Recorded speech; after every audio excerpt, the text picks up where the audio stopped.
उत्तर प्रदेश में रमजान के पाक महीने के आखिरी जुम्मे की नमाज 28 मार्च यानी आज अदा की जाएगी। इससे पहले सियासी दलों के नेताओं की ओर से बयानबाजियों का दौर भी जारी है। रालोद मुखिया जयंत चौधरी के बाद अब समाजवादी पार्टी की सांसद इकरा हसन ने भी इस पर टिप्पणी की। कैराना सांसद ने कहा कि नमाज सिर्फ 10 मिनट की होती है। यूपी सरकार ने नफरत बोने का ठेका ले लिया। सुनिए।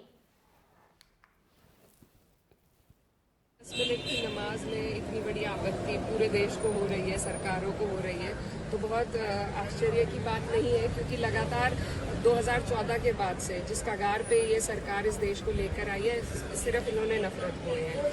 इनको जब यूएई में या कहीं और जाना होता है तो ये सबसे गले मिलते हैं, सबको गले लगाते हैं, लेकिन जब अपने देश में अपने सौगातें मोदी की बात चल रही है, सौगात सबसे बड़ी मुसलमानों के लिए ये है कि उनके हकों को, उनके हुकूकों को उन्हें दिया जाए। लगातार छीनने का काम जो हो रहा है, चाहे कहीं सर्वे करा के हो, वक्फ का बिल ला के हो, आज नमाज रोक रहे हैं, कल पता नहीं क्या करना चाहते हैं, लेकिन हम इस देश की मिट्टी में हमारे बड़ों का, हमारे बुजुर्गों का खून शामिल है। हम कहीं नहीं जाएंगे, यहीं रहेंगे।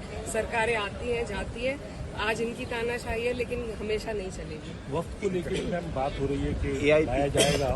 All India Muslim personal law board ने कहा है कि जितने भी लोग हैं इसका विरोध करते हुए काली पट्टी बांध कर चलें और अपना विरोध जताएं, पब्लिक में जाएं, लोगों के बीच में जाएं। इसको कैसे देखें? लगातार इसका विरोध प्रदर्शन हो ही रहा है और सब लोग विरोध कर रहे हैं, लेकिन सरकार अपनी तानाशाही पे आमादा है।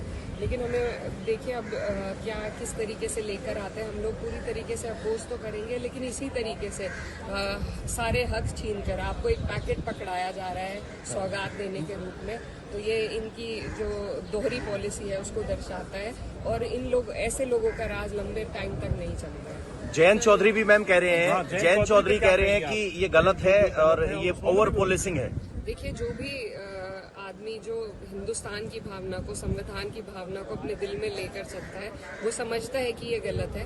और मुझे खुशी है कि कुछ लोग जो सरकार के साथ जुड़े हुए हैं वो इतनी समझ रख रहे हैं कि वो आगे आकर इन सब चीज़ों के खिलाफ बोल रहे हैं, और उम्मीद यही है कि सरकारें समझेंगी और इस तरीके के जो फरमान है तानाशाही के, उनको वापस लें।